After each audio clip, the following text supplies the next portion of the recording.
Do të shohim tani edhe curinë e tregjeve përgjatë ditës së sotme, ku përgjithsisht vjet re një qetësi në tregun e brendshëm, ndërsa investitorët në tregje ndërkombëtare vijojnë të jenë fokusuar tek zhvillimet që kanë të bëjnë me gjeopolitikën, sepse ditën e dieshme media ndërkombëtare raportuan se Shtetet e Bashkuara mund ndërmarrin një sulm ndaj Teheranit zyrtar në objektivat kryesor për të parandaluar pasurimin me uranium, zhvillimin e armëve bërthamore, por qëllimi kryesor, sipas analistëve, është rrëzimi i regjimit të ajatollave. Në mëngjesin e sotëm, në tregun e brendshëm valutor, sipas dhënave të publikuara nga Banka e Shqipërisë, dollari ka rënë lehtë me vetëm 0.04%, mesatarisht dollari këmbet me 81.28 lekë, ndërkohë euro vion të qëndrojë sërish pra niveleve më të ulta historike, pavarësisht se ka fituar 200 ka në raport me monedën tonë, rritja është me 0.02% dhe mesatarisht një euro këmbet me 96.43 lekë. Franga zvicerane është në rënje me 0.03%, këmbet me 105.61 lekë. Në curin e poundit britanik, kjo monedë realizon fitimet më të mëdha në raport me lekun me 0.14% të vlerës, këmbet me 110.91 lekë. Në curin e dollarit kanadez, rënja është me 0.02%, dollari kanadez këmbehet me 59.72 lekë. Në curin e dollarit australian, rritja është me 0.12% për monedhën australiane, e cila këmbehet me 57.59 lekë mesatarisht. Jeni japonez ka rënë me 0.04%, vion të këmbehet pra nivelit të 0.53 lekëve, ndërkohë lira turke ka humbur 0.01% të vlerës, këmbehet me 1.86 lekë, dhe juani kinez është i pandryshuar, mesatarisht këmbehet me 11.77 lekë.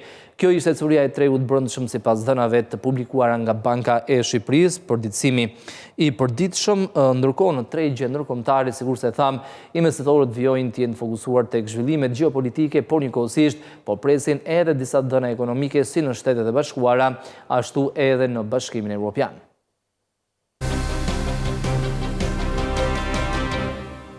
Më vonë gjatë ditës sotme, por gjithashtu edhe gjatë javës në SBA do të publikohen disa dhëna që mund përcaktojnë ose t'japin një panoramë më të qartë në lidhje me vendimarrjen e rezervës federale në Shtetet e Bashkuara. Javën e kaluar, ditën e premte u publikua raporti mbi punësimin, që rezultoi se gjatë muajit janar ekonomia amerikane krijoi më shumë vende pune krahasuar me pritshmëritë e tregjeve. Njëkohësisht, norma totale e papunësisë zbritin nivelin e 4.2%.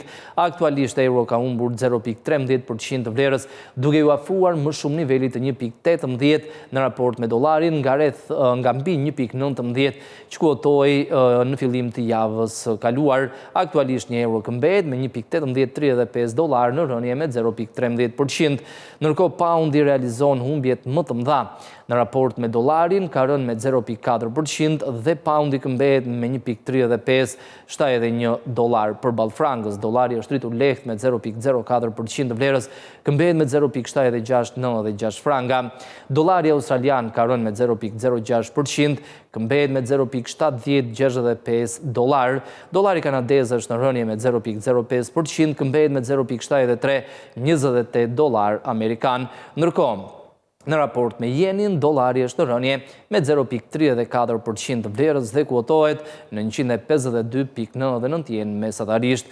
Në ecurinë e tregut të kriptomonedave, sërish vjet re përgjithsisht një qetësi që karakterizon tregun e kriptomonedave në rënje të lehtë për Bitcoin me 0.83% të vlerës, që edhe sot vion tregtohet pra nivelit të 68.000 dollarëve. Me eksaktësisht, një Bitcoin mesatarisht këmbet me 68.276.43 dollarë. Ethereum në rënje me 0.69%, kuotohet në 1985.11 dollar, Ripple ka rënë me 1.21%, kuotohet në 1.4731 dollar, Litecoin ka fituar 0.32% të vlerës, kuotohet në 55.67 dollar dhe Bitcoin Cash realizon humbjet më të mëdha në rënje me 2.79% dhe kuotohet mesatarisht në 558.38 dollar për çdo njësi Bitcoin Cash të tregtuar. Ndërkohë në tregun e naftës vjet re një rritje lehtë në sesionin e sotëm, pas disa ditësh me radhë në rënje për shkak të largimit të shqetësimeve të investitorëve, largimit përkohësisht të shqetësimeve mbi një ndërhyrje të mundshme të Shteteve të Bashkuara në Iran. Por ditën e dieshme, Mediat ndërkombëtare si BBC raportuan se Shtetet e Bashkuara mund ndërmarrin sërish një sulm dhe kjo bëri që çmimet të rikthehen fitimeve. Rritja vijon edhe në sesionin e sotëm. Nafta Brent e Londrës ka fituar 0.49% të vlerës dhe kuotohet në $68.08 për fuqi. Nafta bruto amerikane është rritur me 0.54%, kuotohet në $63.23 për fuqi dhe nafta e përpunuar në bursën e Londrës është në rënje të lehtë me 0.06%, kuotohet në $672.13 për ton.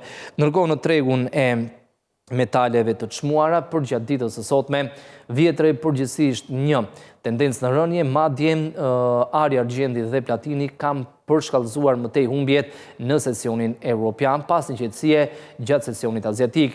Metali i verdh ka humbur 2.14% të vlerës duke zbritur poshtë niveli teknik të $5.000, kuotohet në $4.938.5. Argjendi në rënje me 3.92%, kuotohet nivelin e $74.91 dhe platini ka humbur 2.57% të vlerës dhe kuotohet në $2023.8 për onzë.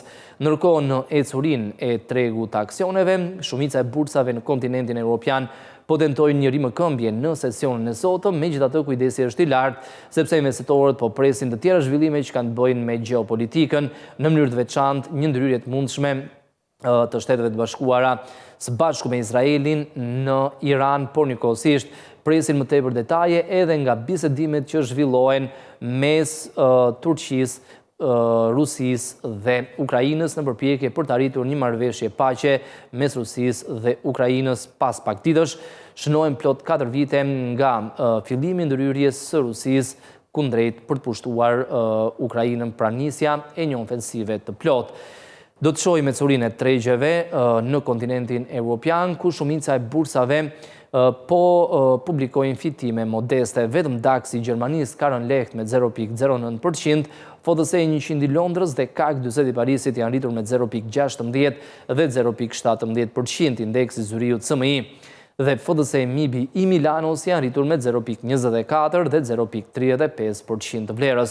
Ndërkohë, tre indekset kryesore në Wall Street në sesionin e kaluar patën gjithashtu një ndryshim të vogël. Dow Jones dhe Nasdaq janë rritur me 0.1 dhe 0.05%, Standard & Poor's 500 ka humbur 0.22% të vlerës. Dhe së fundmi në ecurinë e korporatave të listuara në bursën e Frankfurtit në Gjermani, Sartorius ka fituar 1.99%, BASF, Brenntag, Vonovia dhe Fresenius janë rritur nga 0.7 deri në 0.95% të vlerës.